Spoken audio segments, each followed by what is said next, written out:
Hierdie is die eeuoue verhaal wat die redding van my en jou bewerkstellig het. Dit begin met die jong paartjie, Josef en Maria. Hulle het in die dorpie Nasaret in Galilea gewoon. Josef het 'n oog op Maria gehad en sy hart op haar verloor. Getrou aan die tradisie van daai tyd, het Josef Maria sy ouers plegtig gevra om Maria se hand. Met haar ouers se goedkeuring het Maria en Josef verloof geraak. Dol verlief en gelukkig het Josef en Maria saam oor hulle toekomsplanne gedroom. Min het hulle geweet wat op hulle wag. God het hulle twee gekies om deel van sy groot verlossingsplan uit te maak.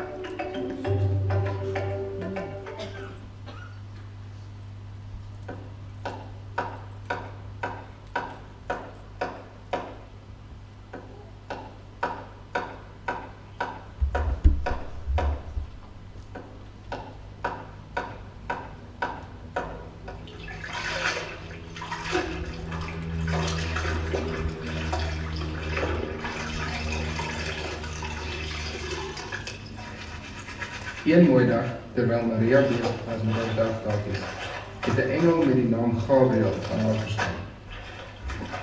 Sy het natuurlik bloedlang geskrik toe die engel met haar begin praat. Die engel het haar dadelik gerusgestel en gesê: Moenie bang wees nie, Maria, want God bewys genade aan jou.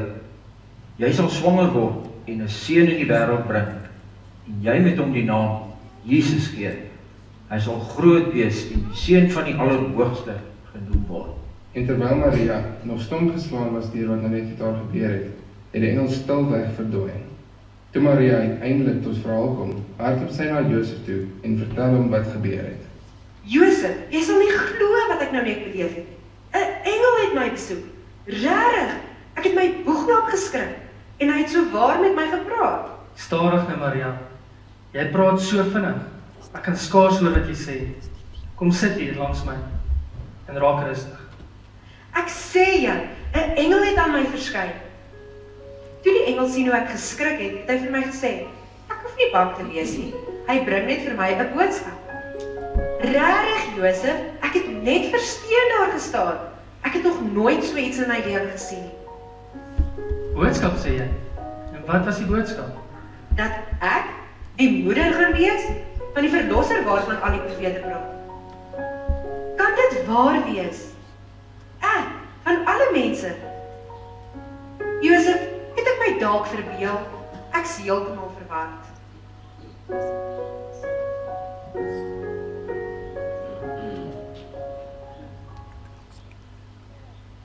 Here, ek verstaan nie dit wat Maria vir my vertel het nie. Sien my tog raak in hierdie situasie. Here, hoe is dit moontlik? Wat moet ek doen?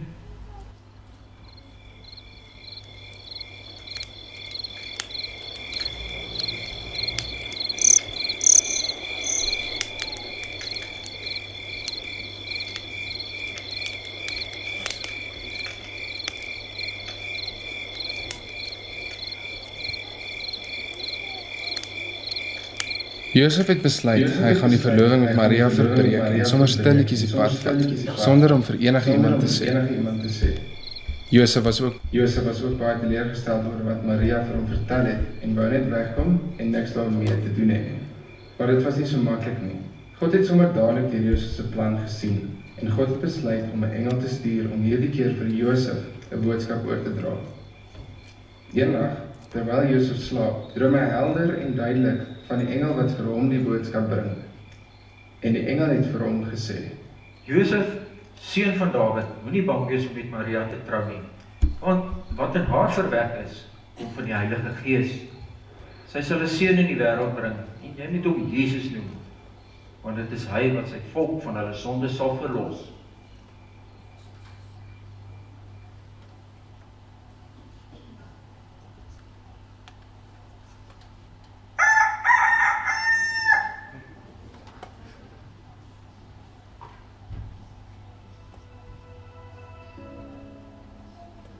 Maria, laasdag het die engel aan my verskyn en die boodskap wat aan jou gebring is, ook aan my bevestig.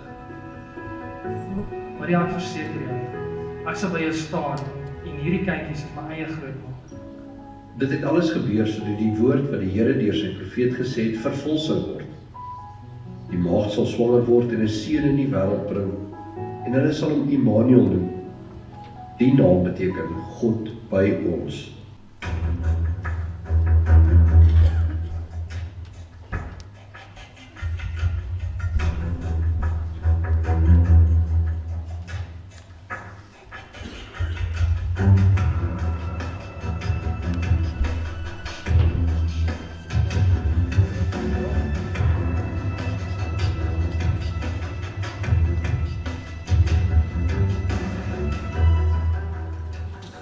In dieselfde tyd wat hierdie dinge met Josef en Maria gebeur het, het keiser Augustus 'n bevel uitgeskryf dat daar 'n volkstelling gehou moes word en ieder en elk moes na die dorp van hulle familie oorsprong gaan, daar aanmeld en hulle laat opskryf.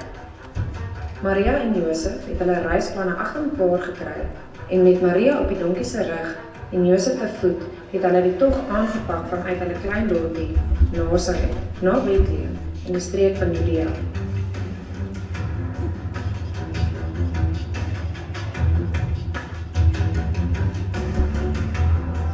Na 'n lang en vermoeiende reis, toe hulle uiteindelik in Bethlehem aankom, het Josef besef dat Maria 'n ruskans moet kry, aangesien die tyd dat die baba sou gebore word baie naby was en Maria was baie uitgeput.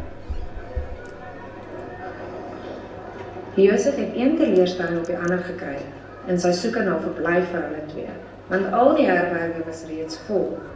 Met hande in die hare moes hy toe maar die enigste opsie vat wat beskikbaar was. Asseblief, ek soek al die hele dag na slaapplek en oral word ons weggewys.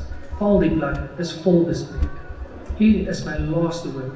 Asseblief, u kan sien my vrou is hoogswanger en so uitgebuit. Ons kom al die pad van Nasaret. My ouer vrou moet rus en ons moet slaapplek vir die nag kry.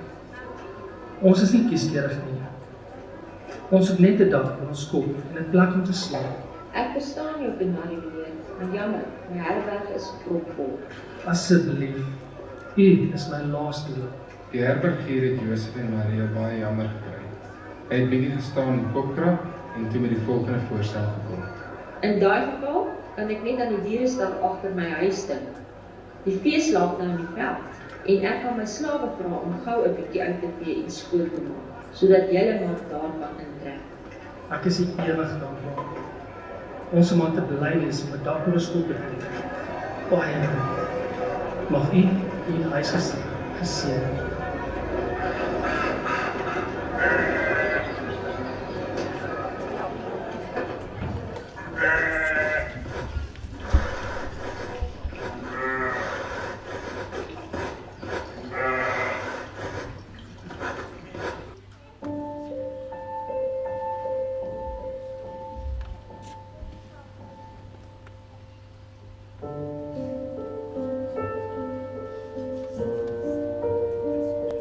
En so het dit gebeur dat Josef en Maria in die dierestal van die herbergier ingetrek het. Maria het 'n plan gemaak en een van die krippe skoongemaak, sodat sy dit as 'n bedjie vir die baba kon gebruik. Die dag het toe aangebreek en die baba is gebore.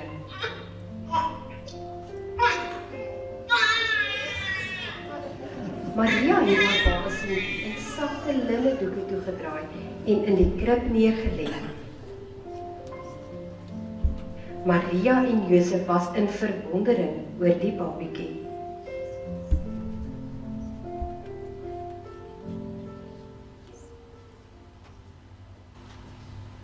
Magtige Here, baie dankie dat U ons so lief het, dat U nie op 'n afstand van die kinders wou bly, dat U afgebuig het aarde toe mens geword het vir ons. Dankie Here vir U enorme liefde, dat toe U afgekom het aarde toe U mens geword het, toe U gebore is in 'n stal. Here, het U nie gekom om ons te veroordeel vir ons tekorte nie, maar ons te aanvaar as U kinders. Dankie Here dat dit letterlik is wat U naam beteken. Verlosser. dat U Jesus die verlosser is. En daarom het ons dit in U naam. Amen.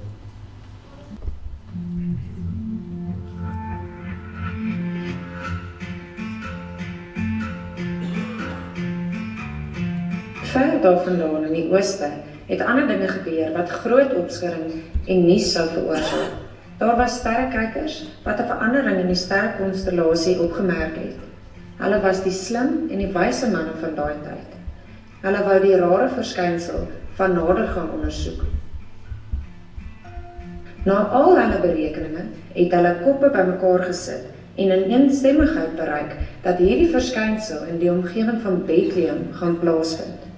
Daar en dan het hulle slawe aangesê om die nodige voorbereidings te tref en die kamele op te saal vir die opwindende reis na Bethlehem.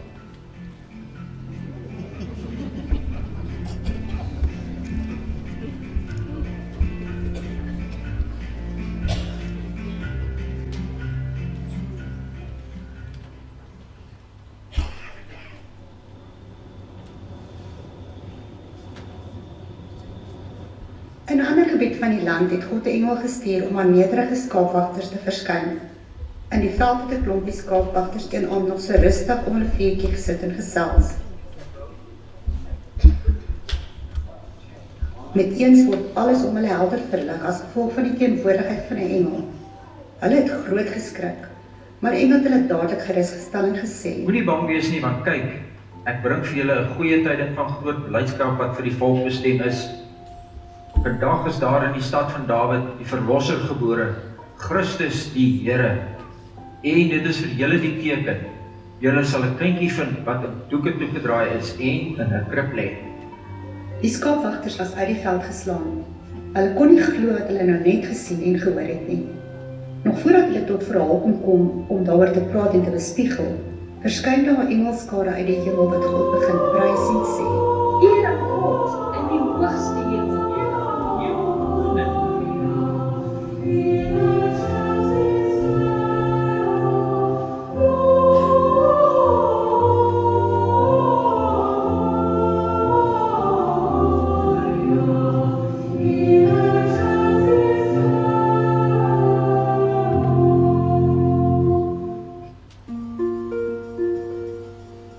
Kan dit waar wees? Ek sê julle, dit is net soos die Here dit aan ons bekend gemaak het. Dit is die verlosser wat vir ons gestuur is. Dit is wat Jesaja bedoel het toe hy gesê het, 'n takkie sal uitsprei uit 'n stomp van Isaai. 'n loot uit sy wortels sal vrugte dra. Ons moet opmaak, die skape bymekaar maak en na Bethlehem gaan. As ons môre vertrek, hoort ons binne 7 dae in Bethlehem te wees. Weet jy, ek is so bly om te hoor dat die koningskind in 'n stal gebore is en nie in 'n paleis of so iets nie. Anders sal ons arm en nederige skaapwagters nooit toegelaat geword het om naby die paleis te kom. Maar nou is ons ook welkom om in die stal na ons koningskind te gaan kyk. Vroegdag die volgende oggend was die skaapwagters vuur en vlam en het hulle dadelik opgepak en met hulle skape aanbeweeg na die plek om by die baba seentjie te gaan kyk. Op pad daarheen het hulle die nuus aan almal oorvertel wat hulle teëgekom het. En so die skaapwagters algesels hulle dog aangepak.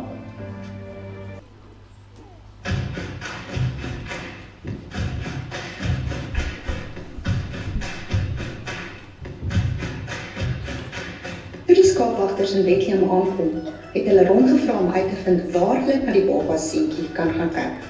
Hey, weet julle dalk waar ons na die nuutgebore koningskind kan gaan kyk? Julle dalk vir ons sê waar hierdie koningskind is wat ons van gehoor. Ons is op soek na 'n babatjie wat gebore is en 'n koning is.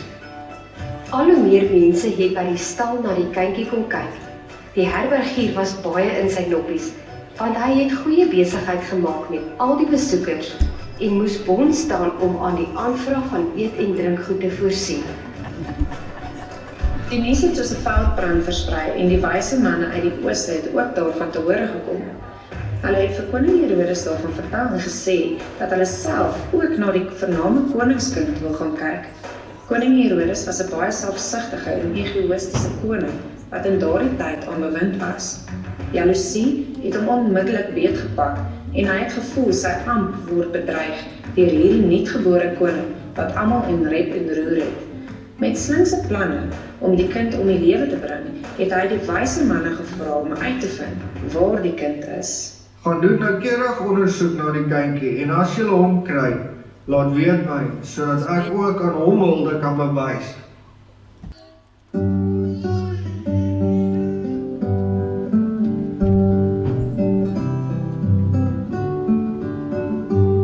Die wyse manne moes nie met leehande by 'n koningskind aankom nie. En hy het geskenke saamgevat soos goud. Ek bring vir hom goud, want hy is die koning. Wierook, Ek bring vir hom wierook, want hy is die priester. en mirre.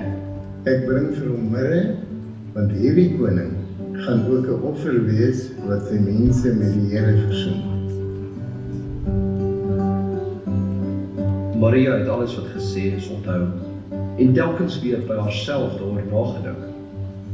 En omdat God die wyse manne in 'n droom gewaarsku het om nie na Herodes toe terug te gaan nie, het hulle met 'n ander pad na hulle land toe teruggegaan.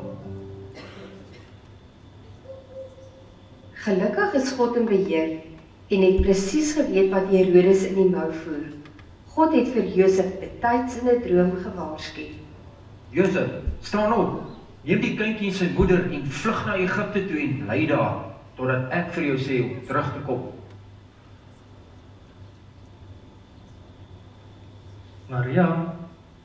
Maria, staan op. 'n Engel het aan my verskyn en gesê ons moet oppak en na Egipte toe vertrek.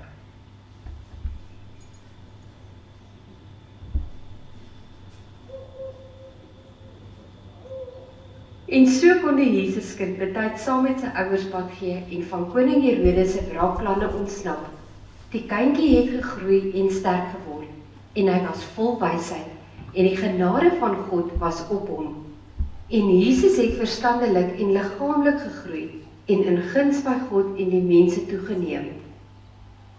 Oor die eeue heen vier ons elke jaar met vreugde die geboorte van Jesus Christus, ons verlosser. Mag hierdie goeie tyding van geslag tot geslag oorgedra word. In die begin was die woord en die woord was by God. En die woord was self God. Hy was reeds in die begin by God. Alles het deur hom tot stand gekom. Ja, nie 'n enkele ding wat bestaan, het sonder hom tot stand gekom nie. In hom was daar lewe. En die lewe was die lig vir die mense. Die lig skyn in die duisternis, en die duisternis kan dit nie uitdoof nie. Die ware lig wat elke mens se lewe verlig, was aan die kom na die wêreld toe. Hy was in die wêreld. Die wêreld het deur hom tot stand gekom en tog het die wêreld hom nie erken nie. Hy het na sy eiendom toe gekom en sy eie mense het hom nie aangeneem nie. Ons is vanaand hierso omdat ons iets van die lig ervaar het in ons lewens. Of miskien is jy vanaand hierso omdat jy iets van die lig soek in jou lewe. Omdat jy voel die lewe in die skaduwee en die skemer en jy soek iets konkreets, iets wat lewe kan gee, iets wat hoop kan gee. Ons leef in 'n tyd waar daar soveel dinge is wat hoop beloof. Swat die regte ding. Maak die regte vriende. Werk hard. Immigreer. Wat kort baie. Moet net nie gevang word nie. Daar's soveel dinge wat vandag se tyd vir ons gesê word van hierdie is die antwoord, hierdie is die ding. En tog vanaand weet ons dat die ware lig lyk anderste. Die skaduwee waarna ons vanaand gekyk het. Ek en jy leef in sulke desperate tye. Dat 'n mens baie keer jou lewe vol skaduwees maak net om nie leeg te voel nie. 'n Mens hardloop van een ding na die volgende ding, na die volgende vakansie, na die volgende salarischeckie, na die volgende groot ding wat dinge gaan beter maak. En dit doen nie. Johannes skop sy evangelie, sy goeie boodskap af om te sê, Daar's 'n lig wat anderste en groter is as die duisternis. My vraag vanaand vir jou is, ons beweeg nou in die Kersfeestyd en wat ons gedenk dat God, die almagtige skepper, soos wat ons in die begin gesien het, die verlosser wil wees, soos wat ons in die middel geluister het, wat sy lewe vir jou aan 'n kruis wil gee, sy lewe vir jou gegee het en aarde toe gekom het. Dit is die ware lig wat hiernatoe gekom het vir my en vir jou. My vraag is, hoeveel plek is daar in jou lewe vir hierdie lig? Is dit regtig wat ons besig is om in te nooi, of is ons besig om soveel skaduwees bymekaar te maak?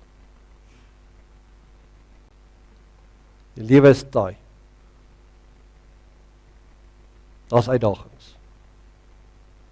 Daar's stres en spanning, bekommernisse, daar is vrae waarop ons net nie antwoorde het nie, onsekerheid wat ons nie kan wen nie. Maar daar's God. Daar is die lig.